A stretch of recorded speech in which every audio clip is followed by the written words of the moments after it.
Et salut l'ami du voyage et bienvenue sur cette nouvelle vidéo. Alors aujourd'hui je vais te parler du Venezuela, pays que je n'ai pas visité pendant mon tour du monde, mais avant en fait. Et plus précisément je vais te parler du trek du Roraima qui est un tepuy. Alors un tepuy, qu'est-ce que c'est? Eh bien c'est les hauts plateaux du Venezuela. Et qu'est-ce que c'est un haut plateau? En fait c'est une sorte de montagne tubulaire où en haut c'est plat. Donc tu vois, une montagne en fait c'est comme ça et un tépuis c'est plutôt comme ça quoi. C'est un genre de rectangle on va dire. Plutôt que d'être une pyramide, c'est un rectangle. Alors une fois n'est pas coutume, au Venezuela, je n'y suis pas allé tout seul, j'y suis allé avec une agence de voyage organisée qui est spécialisée un peu dans les voyages aventure comme ça, tu vois, pour faire des treks, pour sortir un peu des sentiers battus. Alors pourquoi avoir choisi une agence? Eh bien, tout simplement parce qu'à ce moment-là, j'avais envie de voyager vite.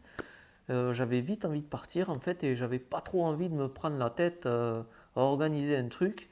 Et comme c'était avant mon tour du monde, en fait, je voulais tester, comment dire, je voulais voir si j'étais fait pour voyager comme ça en faisant des treks, en ayant un sac à dos sur le dos, en faisant un peu du hors sentier battu.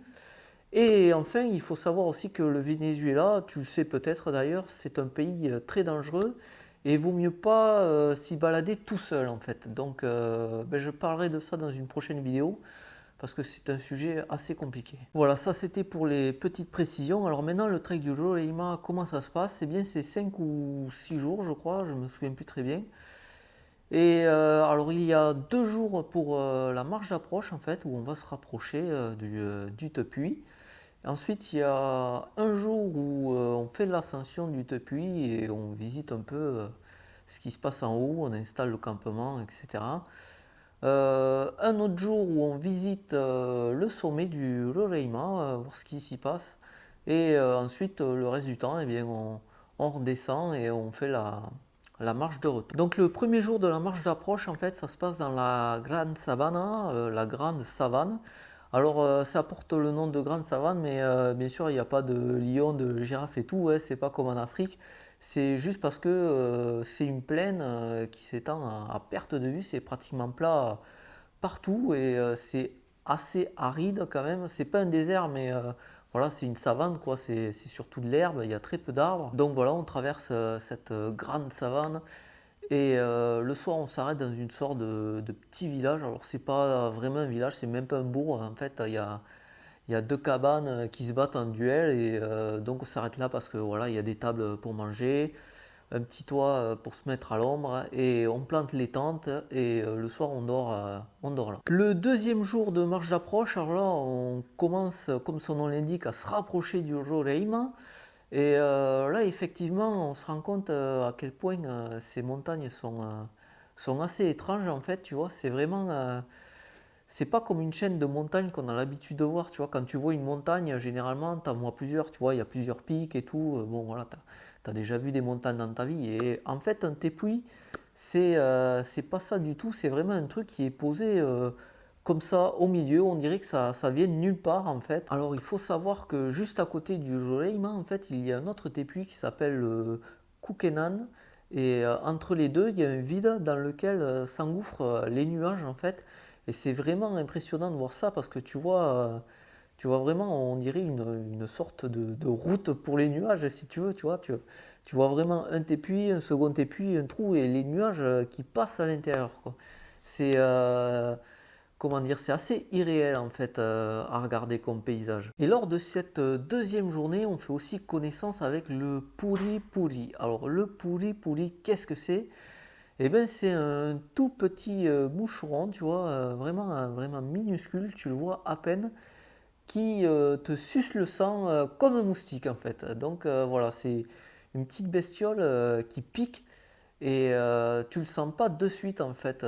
La piqûre apparaît allez, quelques heures après, en fait, on va dire, et ça apparaît sous forme d'une petite bulle de sang et ça gratte énormément. En fait, ça gratte tellement qu'il y a des gens, à force de se gratter, ils s'arrachent la peau carrément parce que ça démange vraiment énormément. Et d'ailleurs, le puli puli, les gens du coin là-bas l'appellent la plaga. En espagnol, la plaga, c'est la peste.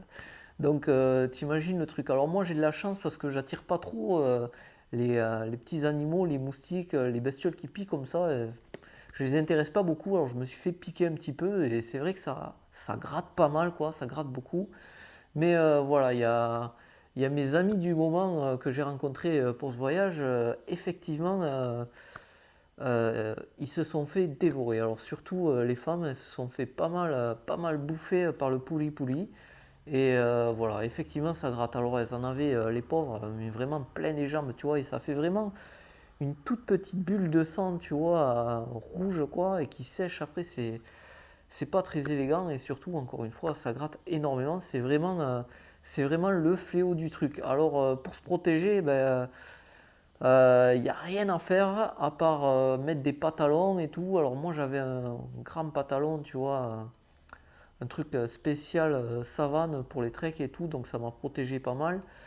Mais voilà, il n'y a que ça à faire, c'est mettre des longues manches et tout. Il y en a qui mettent des gants aussi, on a croisé des Japonais, mais vraiment, ils avaient, euh, ils avaient carrément des masques avec des moustiquaires sur eux, avec des gants et tout.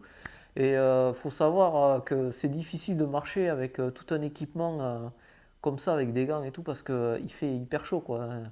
C'est en plein soleil et tout, il fait plus de 30 degrés, quoi. C'est un pays tropical.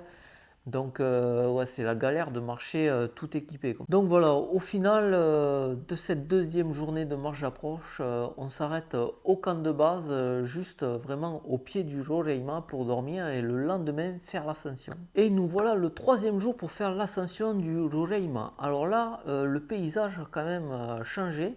C'est plus vraiment la savane, hein, même plus du tout la savane, hein.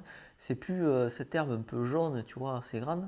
Maintenant, c'est vraiment de la végétation tropicale, tu vois, c'est vraiment très vert et tout, parce qu'il faut savoir que les tépis au Venezuela, c'est la seule source d'eau potable en fait, et la seule source d'eau du pays, donc forcément autour du Tepuy, il y a beaucoup d'eau, donc c'est beaucoup plus vert. Alors pour faire l'ascension du Roraima, il faut savoir qu'il n'y a qu'un seul chemin. En fait, les Tepuy, de par leur forme tubulaire et leurs parois verticales abruptes, ils sont très peu explorés en fait. C'est difficile d'arriver au sommet en fait, c'est pratiquement impossible. Je crois qu'il y en a que deux ou trois qui peuvent être explorés comme ça. Et donc le Roraima, il n'y a qu'un seul chemin qui a été découvert en 1887 par deux explorateurs anglais. Et en fait, ce chemin ça s'appelle la rampe. Alors pourquoi la rampe? Eh tout simplement, on dirait une rampe d'escalier. C'est accroché sur le bord de la paroi. Et d'ailleurs, quand on regarde le Roraima d'assez loin, on peut voir cette rampe verte. Je te mettrai une photo comme d'habitude. Et on peut voir cette rampe qui monte jusqu'au sommet. Et cette ascension, ben voilà, il faut avouer que c'est quand même assez difficile parce que c'est pratiquement à 45 degrés, tu vois. Donc, il faut s'accrocher. Alors moi, je suis assez sportif, donc ça allait, mais voilà, il y en a quelques-uns qui ont un peu galéré dans le groupe, quoi. Mais voilà, ça se fait quand même. Encore une fois, il suffit de mettre un pied devant l'autre et finalement, tu arrives au sommet. Et une fois au sommet, alors là, c'est incroyable, c'est carrément un autre monde, tu vois. Autant en bas, c'est vert, il y a de la végétation et tout. Et en haut, voilà, il n'y a rien d'autre à dire, c'est un autre monde, c'est un peu, tu te croirais sur une autre planète carrément. Et en fait, on va passer la fin de la journée, donc on va dire l'après-midi et le jour suivant, à explorer le Roraima. Alors la découverte du sommet du Roraima, ça a été pour moi quelque chose d'incroyable. C'est vraiment, voilà, je te le disais juste avant, mais c'est vraiment différent. Tu vois, il y a pratiquement que de la roche. Il faut savoir que, encore une fois, comme les tépuis sont relativement inaccessibles, pardon, ça a été très peu étudié. En fait, tout ce qui est au sommet des tépuis, c'est endémique en fait. Toute la faune, toute la flore sont endémiques. On les trouve que là-haut. Donc voilà, on a découvert des plantes qui n'existent que là-haut. Une petite grenouille aussi, noire et jaune, qu'on ne trouve que là-haut. Et voilà, il y a très peu de choses. C'est vraiment un paysage hors norme, quoi. C'est vraiment une autre planète. Voilà, il y a des roches et tout. En plus, il y a du brouillard. Alors, ça fait des formes un peu qui viennent d'un autre monde. C'est vraiment quelque chose d'incroyable à découvrir. Alors, qu'est-ce qu'il y a à voir? Ben, en fait, voilà, il y a les formes bizarres à voir comme ça. Il y a aussi la découverte de la faune et la flore. Il y a aussi un endroit qu'on appelle des jacuzzis. En fait, ce sont des sortes de mini piscines naturelles où il y a de l'eau où tu peux te baigner dedans. C'est vraiment de l'eau cristalline, encore une fois, ça fait miroir et tout. C'est incroyable. Et voilà, il y a toute cette roche noire, hein, encore une fois, qui donne l'aspect d'une autre planète. Alors, il y a un point intéressant aussi à voir sur le Roraima, c'est le triple point. C'est un point en fait qui fait la frontière entre trois pays différents. C'est voilà, à ce point-là en fait, il y a la jonction de trois frontières qui est le Venezuela, le Brésil et Guyana. C'est la Guyane anglaise, je crois. Ensuite, il y a aussi tout un endroit de quartz incroyable, quoi, où voilà, c'est un endroit où il n'y a que du quartz blanc ou rose. Alors, il faut savoir que les plus beaux cristaux, en fait, ils ont été volés ou plutôt même pillés par, par des personnes riches, voilà, qui sont carrément venus en hélicoptère et ils sont venus chercher les plus beaux cristaux. Voilà, c'est la nature qui est pillée. Enfin, bref. Et voilà, il y a pas mal de choses comme ça à découvrir dans le Roraima, mais encore une fois, c'est vraiment un monde à part, un truc incroyable. C'est complètement différent de ce que tu peux trouver en bas, quoi. Et d'ailleurs, il faut savoir que le récit de la découverte des deux explorateurs anglais qui ont découvert le sommet du Roraima, ce récit a inspiré en fait l'écrivain Arthur Conan Doyle pour écrire son roman Le Monde perdu en fait. C'est quand il a lu les articles sur cette découverte, voilà, ça lui a inspiré son livre Le Monde perdu. Alors on s'est aussi rendu sur le bord des parois du Tepuy Roraima pour voir le panorama. Alors là, la vue est incroyable, tu vois vraiment la savane qui s'étend à perte de vue jusqu'à l'horizon, quoi. C'est incroyable. Et puis tu peux voir aussi les parois gigantesques du Roraima. C'est vraiment un mur, tu vois, le truc, voilà, c'est vraiment un truc incroyable à voir. Si tu peux y aller, n'hésite pas. Voilà, ensuite, les jours suivants, c'est tout simplement le retour. Donc ça se passe par le même chemin. Donc il n'y a pas grand-chose d'intéressant de plus à raconter. Par contre, j'ai une petite anecdote bien marrante à raconter. C'est qu'en fait, j'ai fait tout ce trek avec la Tourista. Et oui, la diarrhée du voyageur, voilà, l'ennemi intime du voyageur. En fait, je l'ai chopé premier jour du trek et je te jure, c'était vraiment pas facile parce que j'ai jamais été autant malade de ma vie, quoi. J'ai jamais autant chopé la diarrhée, voilà. Faut dire les mots. J'ai jamais autant chopé la diarrhée de ma vie. Voilà, j'étais obligé vraiment de me lever dans la nuit et tout. C'était vraiment terrible, quoi. Je me levais 3-4 fois dans la nuit pour aller faire la chose, quoi. Et si bien que, en fait, à un moment, j'ai eu peur et je me suis dit que j'avais chopé la dysenterie ou un truc comme ça, quoi, tu vois. Mais bon, après, je me suis rassuré parce que, voilà, j'avais pas de fièvre, donc ça allait, quoi. Mais il faut se méfier, voilà, je fais une petite parenthèse, il faut se méfier comme ça quand tu as la tourista plusieurs jours de suite, ça peut cacher un autre problème, hein. Ça peut cacher un truc bien plus grave, le paludisme par exemple, un truc comme ça.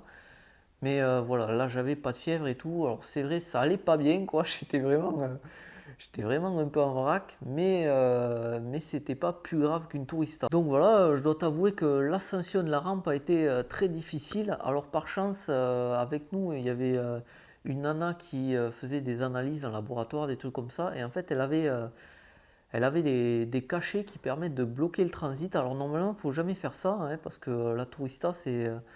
voilà, en fait, tu as des bactéries dans le bide et il faut les évacuer tout simplement pour que ça aille mieux. Et donc voilà, il faut éviter surtout de bloquer le transit. Mais là, j'en avais besoin tout simplement pour faire cette ascension qui m'a pris 3 heures au passage. Donc voilà, il fallait vraiment arrêter le truc, quoi. Donc j'ai fait cette ascension le plus vite possible en serrant les fesses, quoi, si tu veux. Et voilà, j'ai réussi, quoi. J'ai pas eu besoin de m'arrêter, entre guillemets. Mais voilà, j'ai réussi et c'était compliqué. Ensuite, voilà, il faut ajouter un truc. Le Roraima, c'est un milieu protégé. Donc, tu peux pas faire tes besoins partout. En fait, il y a un porteur qui porte avec lui une cuvette de toilette, voilà, tout simplement, sur des pieds. Et quand tu arrives à un endroit, il installe une petite cabane et il installe sa petite cuvette et tu fais tes besoins comme ça et tu fais tes besoins dans un petit sac. Tu vois, un petit sac plastique comme ça, voilà, tu chies dedans tout simplement, tu fermes le sac et après tu le mets dans une autre poubelle. Et tout ça, il y a un mec qui est désigné pour redescendre toutes les poches à caca comme ça. Et pour éviter de les laisser en haut, tout simplement, pour éviter de polluer le truc avec des bactéries humaines, quoi. Et voilà. Et il y a un mec qui est chargé de redescendre le caca de tout le monde comme ça. Je sais pas s'il est tiré au sort ou quoi, mais voilà, ça doit pas être. Enfin, j'espère qu'il a une compensation, tu vois, pour avoir cette tâche-là. Donc moi je me disais, putain, le gars, si mes poches, elles explosent, il, il va être dans la merde, tout simplement. Parce que je te raconte pas le truc, mais bon, bref, c'était vraiment, c'était de la flotte, quoi, hein.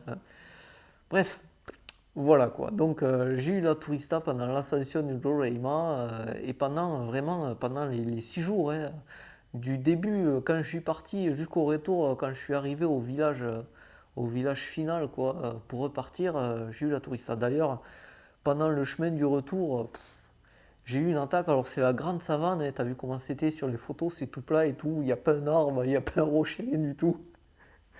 J'ai j'ai eu une envie, mon pauvre.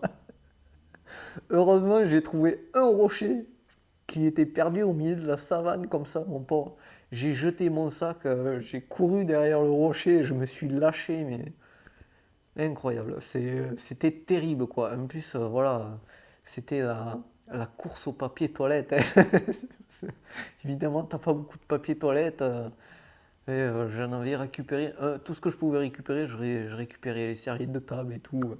Bref, voilà, j'en termine là, hein. On va pas faire une demi-heure sur cette histoire, mais c'était un aspect assez drôle de ce trek du Roraima. Voilà, c'est la fin de cette vidéo sur le trek du Roraima. Alors, en résumé, c'était vraiment super. J'ai découvert quelque chose d'incroyable que je connaissais pas du tout. J'avais aucune idée que ça existait, tout simplement. Voilà, c'est vraiment un monde à part. J'ai été incroyablement surpris, quoi. Et c'est vraiment quelque chose à faire et à découvrir. Dans la prochaine vidéo, je te parlerai encore du Venezuela, mais cette fois du delta de l'Orinoco. Alors là, c'est carrément un autre monde.